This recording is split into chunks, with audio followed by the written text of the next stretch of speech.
나는 전능하신 아버지 하나님, 천지의 창조주를 믿습니다. 나는 그의 유일하신 아들, 우리 주 예수 그리스도를 믿습니다.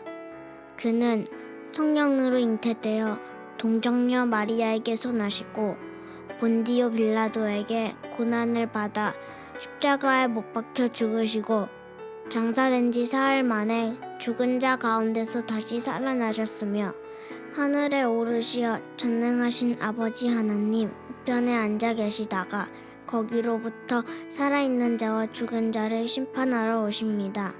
나는 성령을 믿으며 거룩한 공교회와 성도의 교제와 죄를 용서받는 것과 몸의 부활과 영생을 믿습니다.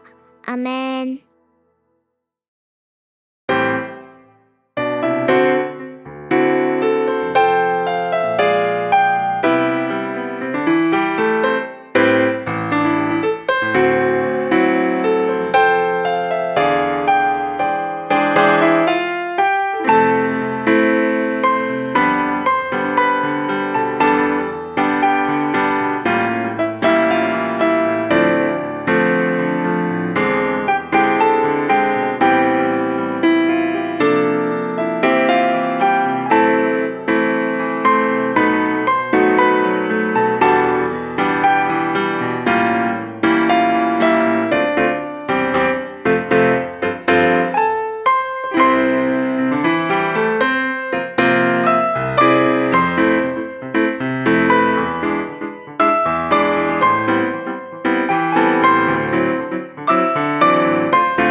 예수님의 이름으로 기도합니다. 아멘.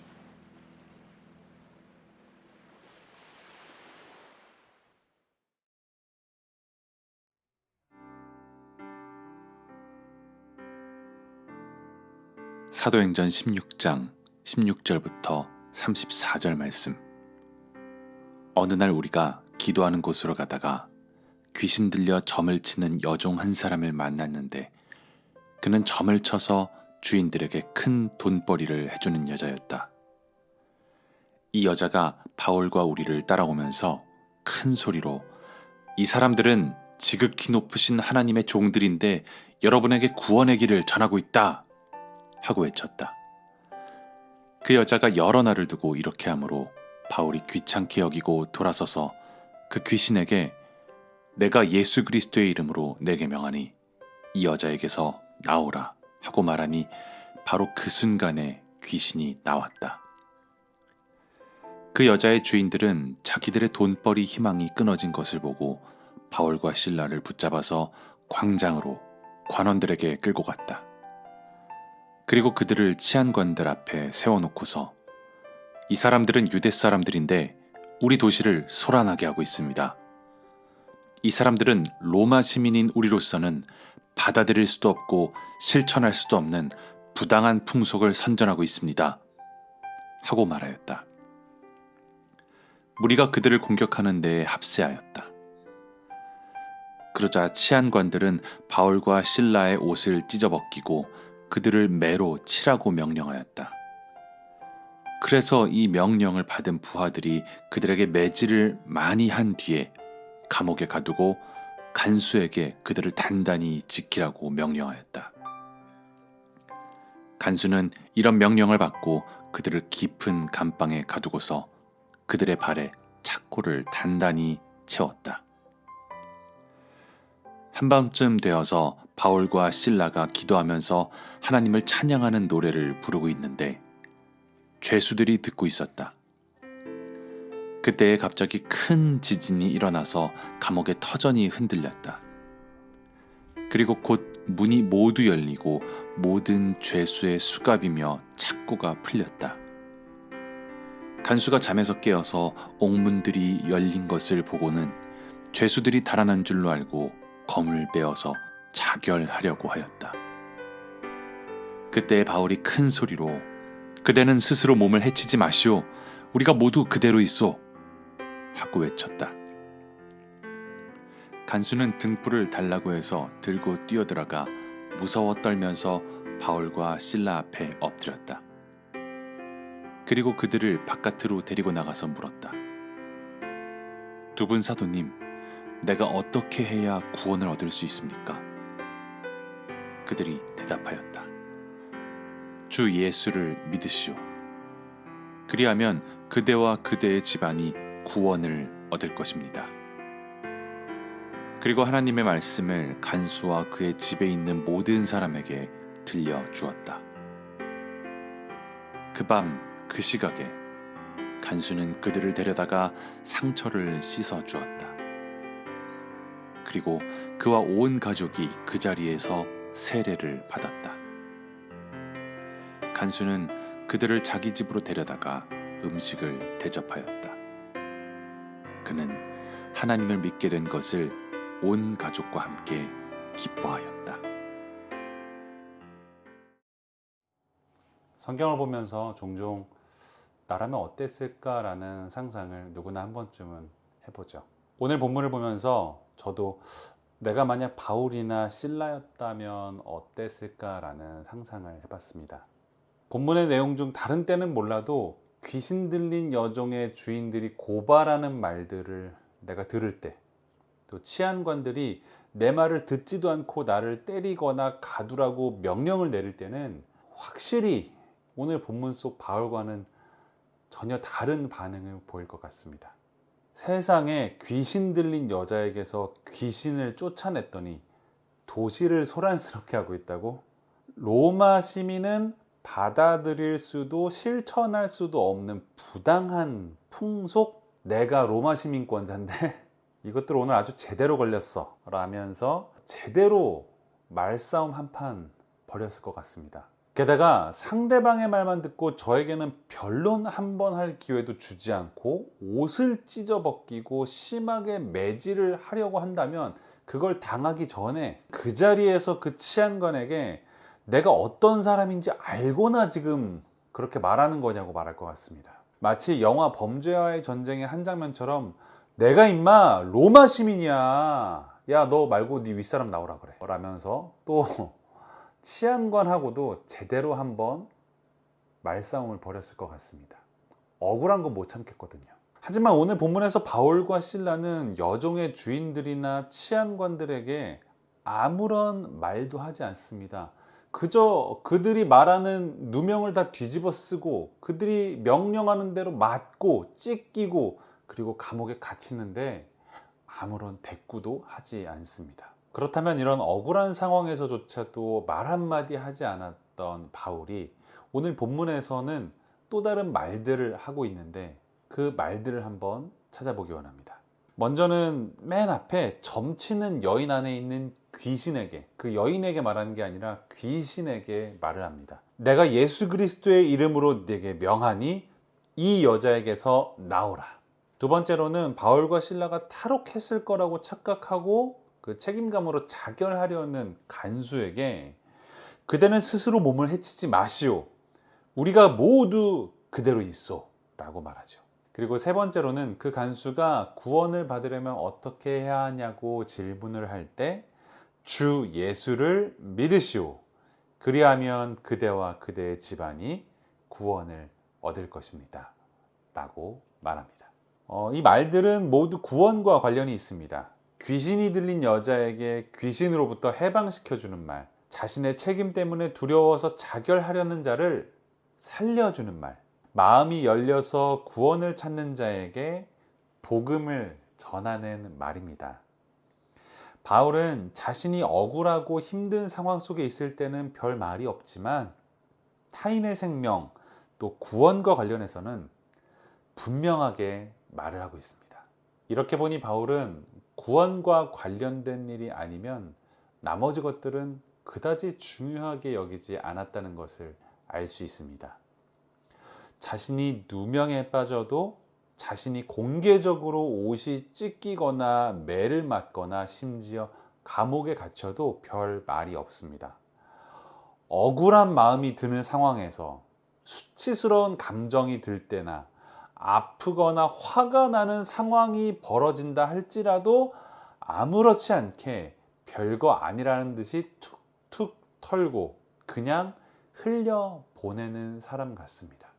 하지만 누군가가 귀신이 들려 있거나 누군가의 목숨이 위태롭거나 누군가의 구원에 관련된 일들은 아주 중요하게 여깁니다. 그럴 때는 말을 아끼지 않고 분명하고 확신에 차서 말을 합니다. 오늘 본문을 보면서 사실 부끄러운 마음이 많이 있습니다. 저는 스스로 안 그렇다고 생각했는데 말씀을 보면서 다시 한번 제 삶을 돌이켜보니 참 쓸데없는 자존심이 강한 사람입니다. 제가 기억하는 자랑스러웠던 순간들 중 일부는 오늘 말씀 속 바울과는 정반대입니다. 저의 자존심을 건드리는 사람에게, 저에게 수치심이나 분노, 또 저에게 억울한 감정을 들게 만드는 사람에게는 비꼬면서 말하고 또 내가 받은 상처보다 더 큰 감정적인 상처를 입게 만들 때까지 노력하는 사람이었습니다.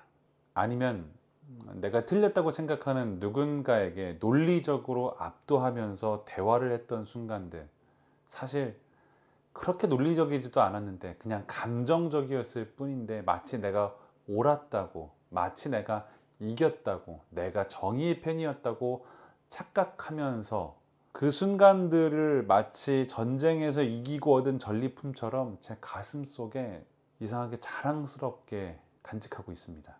때로는 사람들이 모여 있을 때 이 이야기가 마치 내가 얼마나 강한 사람인지, 내가 얼마나 똑똑한 사람인지를 드러내는 것인 양 영웅담처럼 사람들에게 이야기하곤 했습니다. 그동안은 몰랐는데 지난 제 모습을 오늘 말씀이라는 거울에 비추어 보니 있는 그대로의 제가 보입니다. 참 치졸하고 어리석고 사랑이 없는 한 인간이. 혹시 여러분도 그렇지 않으신가요? 사실 우리는 정반대여야만 합니다. 나를 불편하게 만드는 상황이나 또 상대방에 대한 나의 판단은 하나님께 맡겨드리고, 우리 안에 억울함이나 분노, 수치심, 이러한 감정들은 툭툭 털어버리거나 그냥 쭉 흘려 보내야만 합니다. 그리고 우리의 모든 마음을 오롯이 복음이 필요한 사람을 찾는데, 그리고 그의 생명을 구하는 것에 쏟아야만 합니다.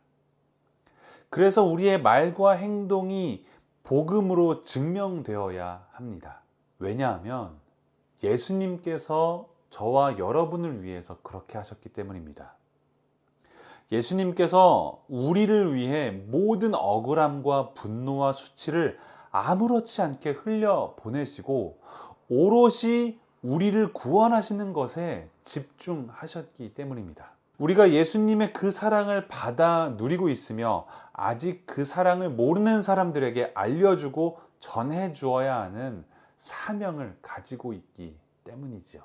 사랑하는 나그네 여러분, 바울의 입에는 화려하고 논리적이며 상대방을 압도하는 그런 언어가 아니라 사랑과 구원, 복음의 언어가 있습니다. 왜냐하면 당연히 바울의 안에 사랑과 구원과 복음이 있기 때문이죠. 저와 여러분, 우리 안에는 무엇이 있을까요? 예수님께서는 우리 안에 사랑과 믿음과 소망을 부어주셨습니다. 이기심이나 분노, 억울한 감정이나 수치심이 아닌 은혜를 부어주셨습니다. 그러므로 우리 안에 있는 사랑과 은혜와 믿음과 소망이 우리의 입술에도 가득하기를 축복합니다. 바울 안에 자신의 상황이나 다른 사람에 대한 판단이 아닌 하나님의 사랑과 은혜, 그리고 복음이 필요한 사람을 찾는 마음으로 가득할 때 깊은 감옥에서도 기도와 찬양을 할 수 있었고, 또 도움이 필요한 간수를 발견할 수 있었고, 그에게 복음을 증거할 수 있었던 것처럼 우리도 한 주간을 살면서 사랑이 필요한 자를 찾고 그에게 복음을 나누는 나그네가 되시길 진심으로 축복합니다. 사랑의 하나님 아버지, 감사합니다. 예배를 통해 하나님의 살아계심과 함께 하심을 온 몸과 마음으로 느낄 수 있게 하심에 감사합니다. 하나님, 말씀을 보며 우리의 입술에 어떤 말들이 있는지 돌아봅니다. 하나님께서 우리의 마음에 믿음과 소망과 사랑을 심어주셨는데 우리는 은혜를 잊고 입으로 죄를 짓고 있지 않았는지 돌아봅니다. 예수님께서 우리를 사랑하시기 때문에 모든 수치와 고난을 당하셔도 아무렇지 않으셨던 것을 기억하고, 바울이 모든 삶으로 주님의 사랑을 증명하였듯이 우리도 예수님의 사랑을 입은 자답게 바울처럼 사랑을 증명하는 나그네가 되게 하여 주십시오. 하늘의 고향을 바라보며 이 땅의 나그네로 살아가는 자에게 이 땅에서의 자존심이나 인간적인 이기심은 쓸모없다는 것을 기억하며 우리의 삶의 자리에서 하늘나라의 삶을 살아가는 나그네가 되겠습니다. 감사합니다. 이제는 우리의 구원자 되시는 예수 그리스도의 은혜와 아버지 되시는 하나님의 사랑과 도움이 되시는 성령님의 함께 하심이 말씀 속 바울의 언어를 보며 우리 안에 허락하신 하나님의 은혜를 기억하고 이 땅에서도 하늘나라의 삶을 살겠다고 고백하는 나그네들과 전쟁의 고통 속에서도 평화를 기다리는 우크라이나의 사람들에게 지금부터 영원히 함께 하시길 간절히 축복합니다.